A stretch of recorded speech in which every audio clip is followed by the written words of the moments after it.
नमस्कार दोस्तों, स्वागत है आपके अपने YouTube चैनल संस्कृत अड्डा पर। दोस्तों, आज की जो वीडियो इसमें हम करने वाले हैं, आपका जो संस्कृत का कोई सा भी कॉम्पिटिटिव एग्जाम हो तो आपके सभी एग्जामों के लिए महत्वपूर्ण क्वेश्चन जो आज की वीडियो में हम यहाँ पर लेकर आए हैं, और ये क्वेश्चन आपके सभी एग्जामों के लिए महत्वपूर्ण है। चाहे इसमें आपका UGC नेट का एग्जाम है, DT+ भी है, एस्टेट है, मतलब कोई सा भी एग्जाम हो सभी के लिए महत्वपूर्ण है। कल वाली वीडियो अगर आपने नहीं देखी थी तो उसे भी देख लीजिएगा, इस वीडियो के अंत में आपको मिल जाएगी। तो जल्दी से अपने जो क्वेश्चन है उसे देख लेते हैं। तो जिसमें क्वेश्चन है कि संस्कृत व्याकरण अनुसारम भवति इत्यस्य का संज्ञा भवति निष्ठा भ पदम या सर्वनाम स्थान संख्या।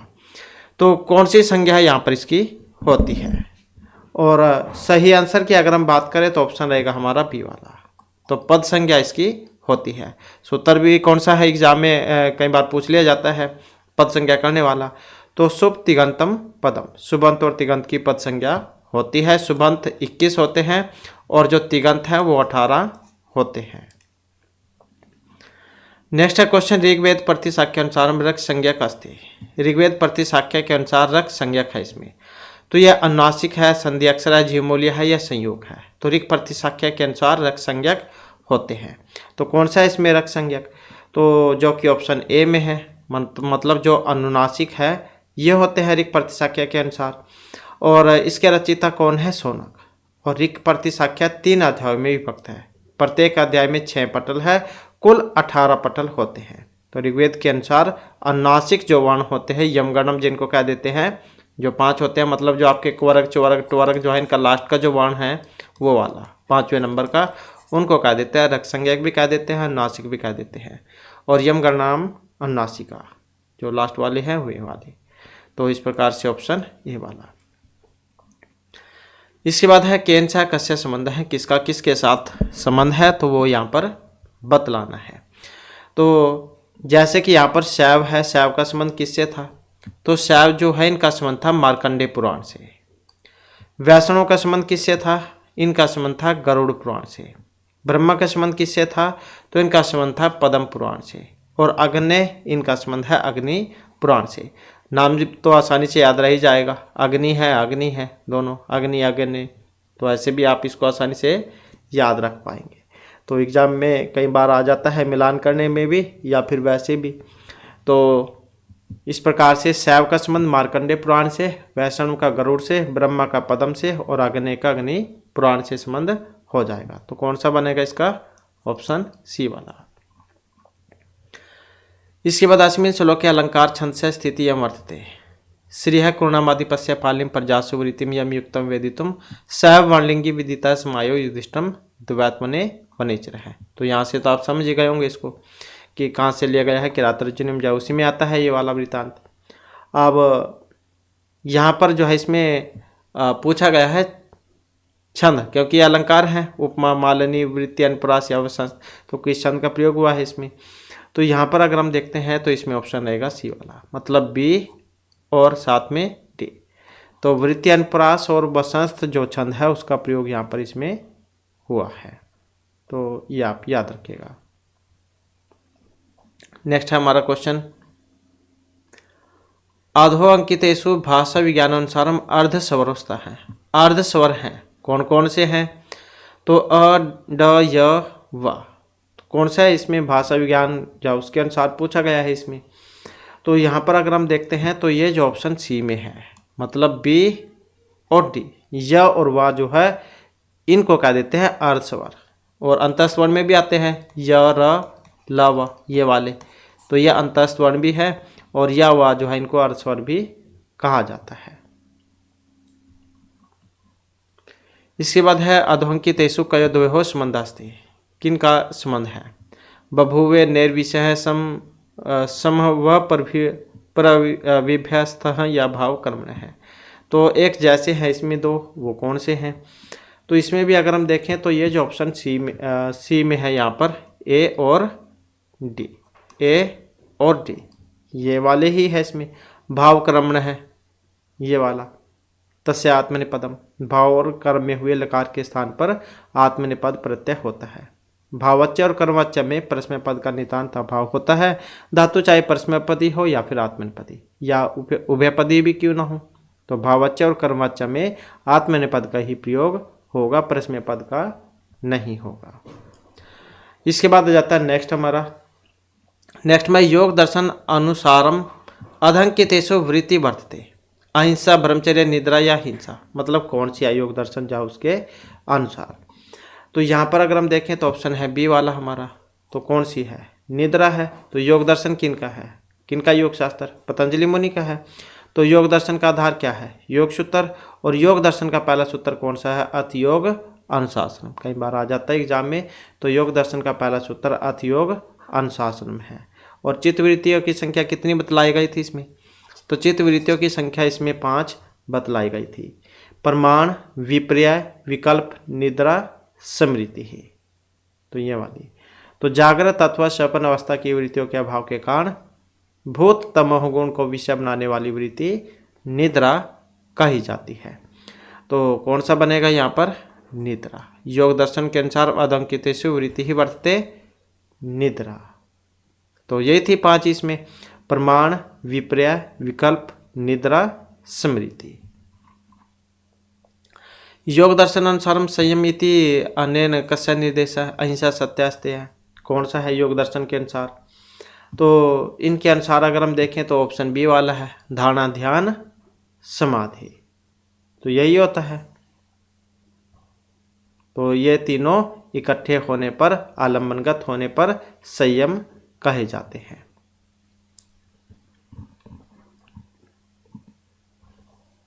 नेक्स्ट है हमारा क्वेश्चन, यथा हिरण्यम सोची धातु मध्ये मेरुगिराणाम सरसाम समुद्र है इति वचनम कस्मिन् काव्ये विलसति?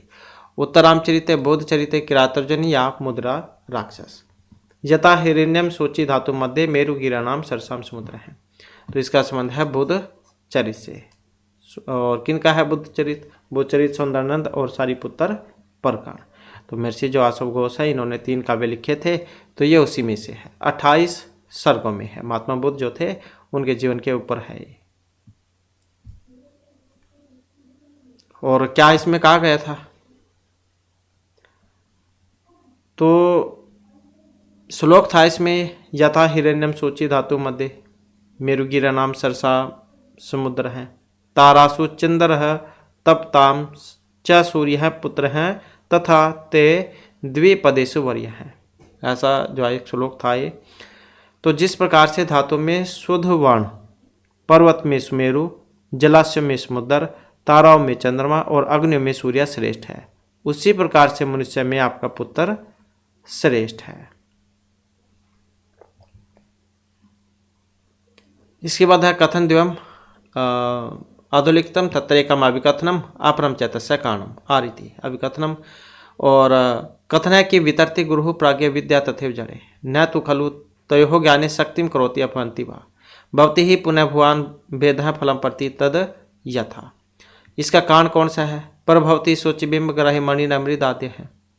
तो जैसे क्लास है, क्लास में गुरु सभी को समान रूप से विद्या देता है।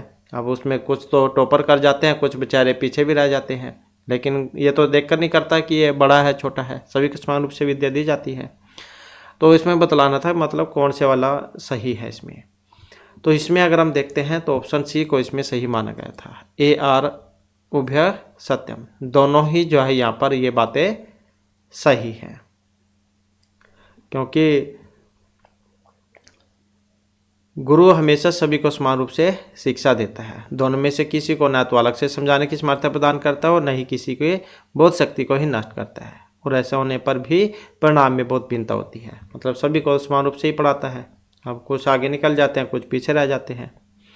और इसी प्रकार से स्फटिकमणि आदि सभी प्रतिबिंब ग्रहण करने में समर्थ होते हैं, किंतु मिट्टी आदि पदार्थ प्रतिबिंब धारण नहीं कर सकते हैं। इसके बाद है सामवेदस्य ब्राह्मण ग्रंथों का अवस्था है। कौन सा है सामवेदीय ब्राह्मण ग्रंथ? 4 वेद होते हैं, ऋग यजुः साम और अथर्ववेद। तो सारों में ब्राह्मण, आरण्यक, उपनिषद वो सारे अलग अलग होते हैं। तो कौन से हैं इसमें सामवेदीय ब्राह्मण ग्रंथ? यही है ऑप्शन सी वाला। बी भी है इसमें और डी भी है। 25 ये वाले हैं, 25, 26 संविधान, आर्षेय, देवताध्याय, उपनिषद, तांड्य। तो इस प्रकार से है, तो ऑप्शन सी जो है यहाँ पर सही आंसर इसमें हो जाएगा। और ये तांड्य वाला जो है, तांड्य ब्राह्मण भी आता है इसमें, तो वो सबसे छोटा है, छोटा ब्राह्मण ग्रंथ, तो ये आप याद रखिएगा। इसमें 3 खंड हैं। इसके बाद सदानंद परिणीते वेदांत सारे तत्त्वमसि अतर खंड पदार्थ बोधकेषु त्रिषु संबंधेषु अयं नास्ति। एक नहीं था इसमें, आयुषित संबंध है, पदयो समानाधिकरणम, पदार्थियों विशेषण विशेष्य भाव, प्रत्यागत आत्म लक्षणियों लक्ष्य भाव है। कौन सा है इसमें अब? तो यहाँ पर अगर हम देखें तो ऑप्शन ए वाला है इसमें, आयुषित समान तत्त्वम असि। ये एक वाक्य भी है कि वह ब्रह्मा तुम ही हो, सृष्टि के जन्म से पूर्व और द्वैत के अद्वित्व से रहित, नाम और रूप से रहित एकमात्र सत्य स्वरूप अद्वितीय ब्रह्म ही था। वही ब्रह्मा आज भी विद्यमान है। उसी ब्रह्म को तत्त्वमसि कहा गया है और वह शरीर और इंद्र में रहते हुए भी उनसे परे है। आत्मा में उसका अंश मात्र उसी से उसका अनुभव होता है, किंतु वह अंश परमात्मा नहीं है, वह उससे दूर है। वह संपूर्ण जगत में प्रतिभाषित होते हुए भी उससे दूर है। इसके बाद है सर विलियम जोन्स महोदय ब्रह्मलिपि उत्पत्ति मान्यते। अब सर विलियम जोन्स महोदय ब्रह्मलिपि की जो उत्पत्ति है वो मानते हैं। अब किससे मानते हैं? तो ये मानते हैं सेमेटिक लिपि से, जो कि ऑप्शन डी में है।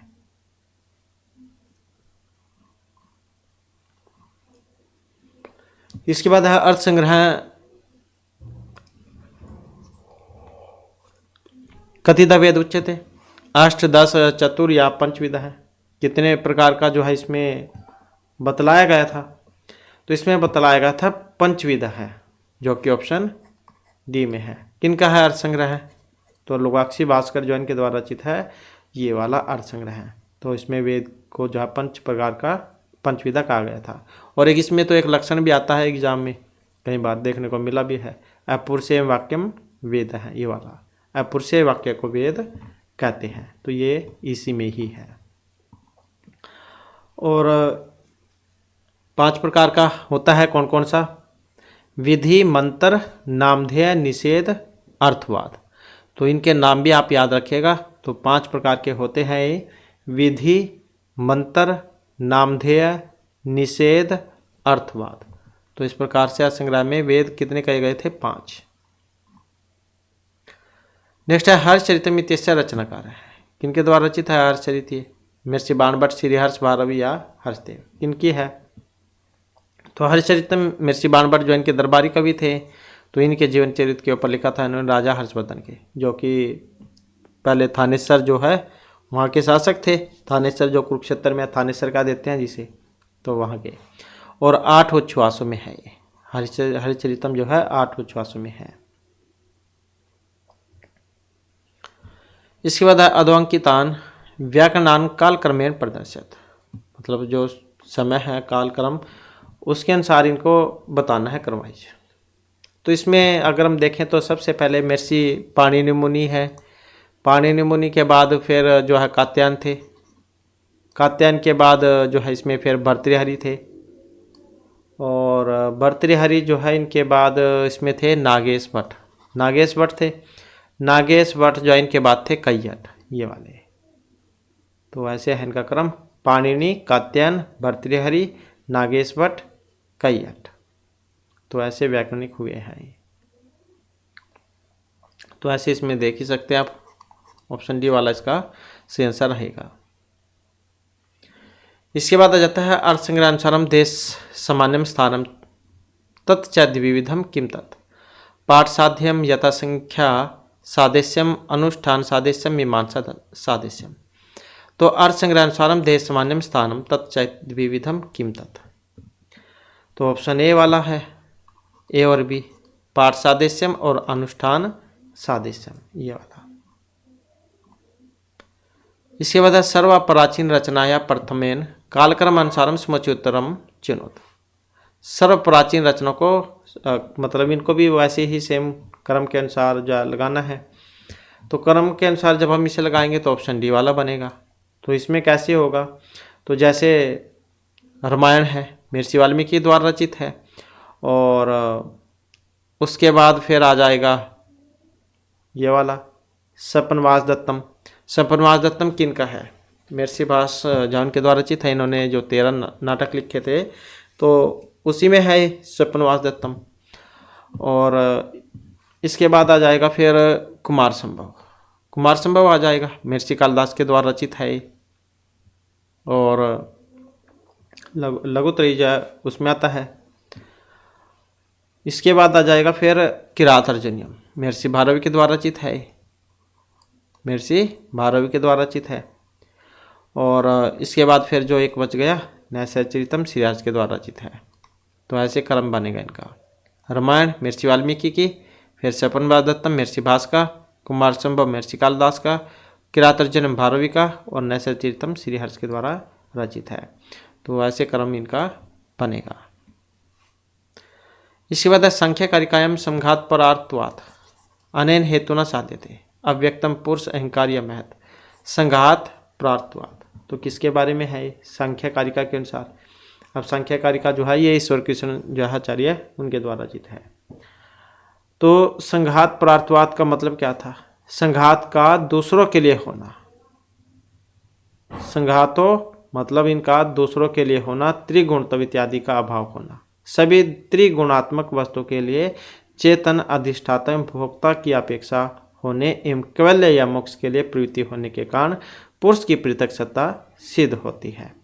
और अव्यक्त इत्यादि से पृथक पुरुष की सत्ता है, क्योंकि सभी संघात मतलब किसी दूसरे के लिए ही होते हैं। तो इसमें अव्यक्त, महत्व और अहंकार आदि संघात होने के कारण दूसरों के लिए ही है, जैसे शयन आसन। तो अगर सीधे ही हम इसका मतलब समझे तो ये पुरुष जो है इसका अर्थ यहाँ पर लिया गया था। इसके बाद तत् पुरुष समासस्य उदाहरण नामानि विभक्ति क्रमेण प्रदर्शित।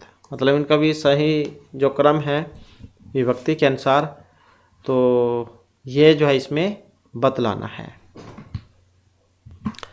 तो जब हम इसे क्रम के अनुसार लगाएंगे तो सबसे पहले तो कौन सी आती है? द्वितीय विभक्ति। अब द्वितीय विभक्ति का देख सकते हैं इसमें कौन सा है। तो द्वितीय विभक्ति का ये वाला है, सुख प्राप्त है, सुखम प्राप्त है द्वितीय तत्पुरुष समास में। द्वितीय के बाद फिर कौन सी आती है? तृतीय विभक्ति। तृतीय में कौन सा बनता है? ये वाला बनता है तृतीय में। धान्य अर्थ है, धान्यन अर्थ है, धान्य अर्थसु तृतीय तत्पुरुष समास में। तृतीय के बाद चतुर्थी विभक्ति है। चतुर्थी में देख सकते हैं ये वाला बनेगा, युप दारू युपाय दारू युपगे दारूसु, ये वाला चतुर्थी तत्पुरुष समास में। चतुर्थी के बाद फिर पंचमी आ जाएगी। पंचमी में ये वाला बनेगा, चौरभ्यम चौराध्यायम चौरगसिभ्यासु, पंचमी तत्पुरुष समास में। और उसके बाद फिर षष्ठी में ये वाला बनेगा, राजपुरुष हैं, राज्यपुरुष हैं, राजनगस पुरुषु, षष्ठी तत्पुरुष समास। तो इस प्रकार से जो है यहाँ पर इनका जो क्रम है ये बनेगा। तो इसमें आप देख ही सकते हैं, फिर ऑप्शन डी वाला यहाँ पर बनेगा। इसके बाद ग्रीमस्य नियम अनुसारम ग द ब घोष अलप प्राण ध्वनि नाम परिवर्तन क्रम। तो कौन से में चेंज होगा ये? किन के अनुसार? ग्रीम के अनुसार। तो इनके अनुसार होगा ऑप्शन बी वाला, ग का में, द ता में, ब पा में। तो ऐसे तो होता है इनका, जैसे पहले अक्षर हो गया क त प, का आगे किस में चेंज होगा? द्वितीय वर्ण में, ख त थ प फ में। इसका फिर आगे तीसरा वर्ण चल जाएगा, क ख ग त थ द प फ ब। फिर तीसरा वाला पहले में चला जाएगा। ऐसे भी होता है। तो क गा में, द त में, ब पा में, ब पा में। तो ऐसे चेंज हो गया। तो ग्रीम के अनुसार ये होता है। तो इस प्रकार से जो है इसमें ऑप्शन बी वाला बनेगा ये। इसके बाद आ जाता है हमारा क्वेश्चन, कैंसा कससे संबंध है, किसका जो है यहाँ पर किसके साथ संबंध है, तो ये बतलाना है। तो इसमें अगर हम देखें तो जैसे आम ग्रंथ था, तो ये किसके आगम ग्रंथ किन के थे? तो आगम ग्रंथ जो थे इनका संबंध था जैन दर्शनों से। और त्रिपिटक ये बौद्ध साहित्य उसमें आते हैं त्रिपिटक। न्याय सिद्धांत मुक्तावली ये है विश्वनाथ पंचानन की। और विशेष द्वैतवाद ये आचार्य शंकर। तो ऐसे जो है इनका यहाँ पर मिलान हो जाएगा, मिलान करने में आप देख सकते हैं। अगला क्वेश्चन हमारा किष्किंधा कांडे कौ विषय वर्णित है। अब रामायण कांडों में थी, 7 कांड थे इसमें। जैसे सबसे पहला कौन सा था, बालकांड था। कितने थे सर्ग उसमें, 77 सर्ग थे पहले वाले में। फिर दूसरे नंबर का था अयोध्या कांड, इसमें 119 सर्ग थे। फिर तीसरे नंबर का आया था अरण्य कांड, इसमें 75 सर्ग थे। इसके बाद फिर चौथा आया था किष्किंधा कांड, इसमें मतलब 67 थे इसमें। फिर पांचवा आया था इसमें सुंदरकांड, इसमें 68 सर्ग थे। इसके बाद फिर छठा सर्ग आया था, इसमें युद्ध कांड था, 128 थे, सबसे ज़्यादा इसी में ही है। इसके बाद फिर 7वां कांड आया था उत्तरकांड कह देते हैं इसको, इसमें 111 थे। तो इस प्रकार से देख सकते हैं सबसे ज़्यादा तो इसी में थे, युद्ध वाले में। और फिर दूसरे नंबर पर था आपका ये वाला 111, ये वाला दूसरे नंबर पर तो 119 है अयोध्या कांड, ये तीसरे पर है। तो बात करें यहाँ पर इसकी, तो कौन कौन से थे इसमें किष्किंधा कांड में, अशोक वनिका ध्वंस, सीतान्वेषण, संपाति, विभीषण, मतलब कौन कौन सा था। तो इसमें था ऑप्शन सी वाला, बी भी था इसमें और डी भी था, सीतान्वेषण और संपाति की कथा। ये सारे इसी में होते हैं किष्किंधा कांड में। किष्किंधा कांड कौन से नंबर का था, चौथे नंबर का, जिसमें 67 सर्ग थे।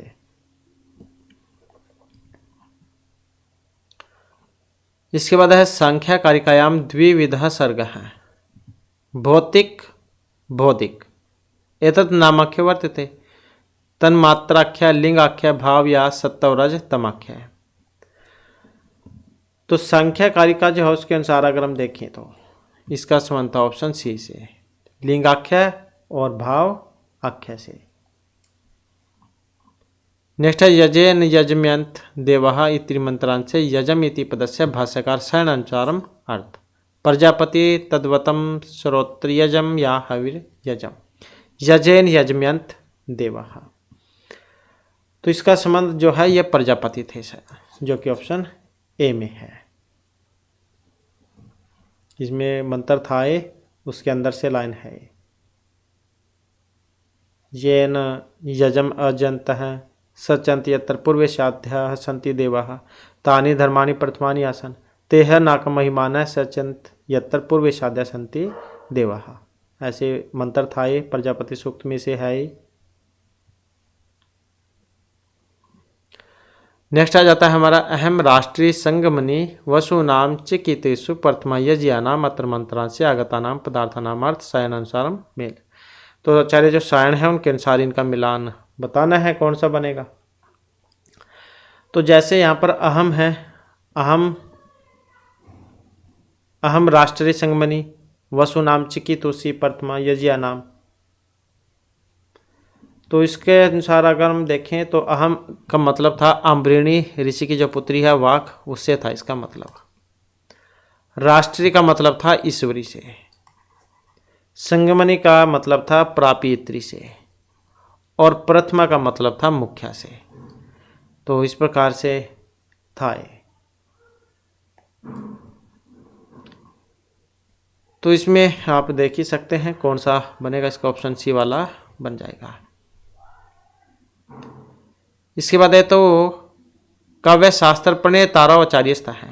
अब कौन से है इसमें, तो यहाँ पर अगर हम इसमें देखते हैं तो ऑप्शन जो है सी वाला हमारा बनेगा, मतलब बी और सी।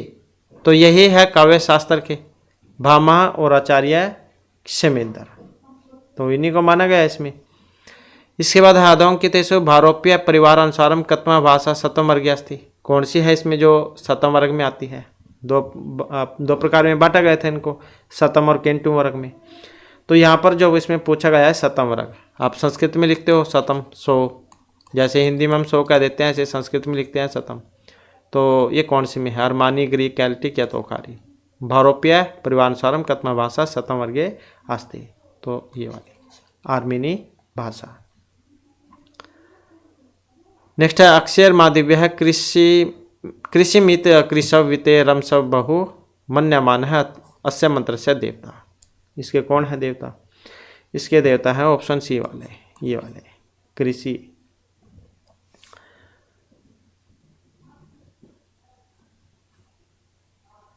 ये अक्ष सूक्त जो है उसमें से है। अक्ष मतलब जुआ खेलने वाले, मतलब जुआड़ी कभी जुआ नहीं खेलना, खेती नहीं करना, कृषि से जो कुछ लाभ हो उसी से संतुष्ट रहना, अपने को कृतार्थ समझना, इसी से स्त्री प्राप्त करोगे और अनेक गांव भी पाओगे। प्रभु सूर्य देव ने मुझे ऐसा कहा था।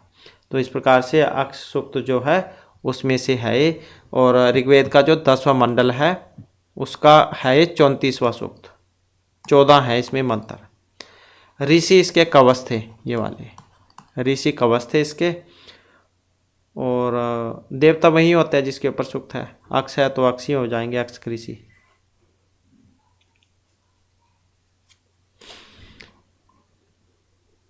इसके बाद है किसका किसके साथ संबंध है, तो वही बतलाना है इसमें।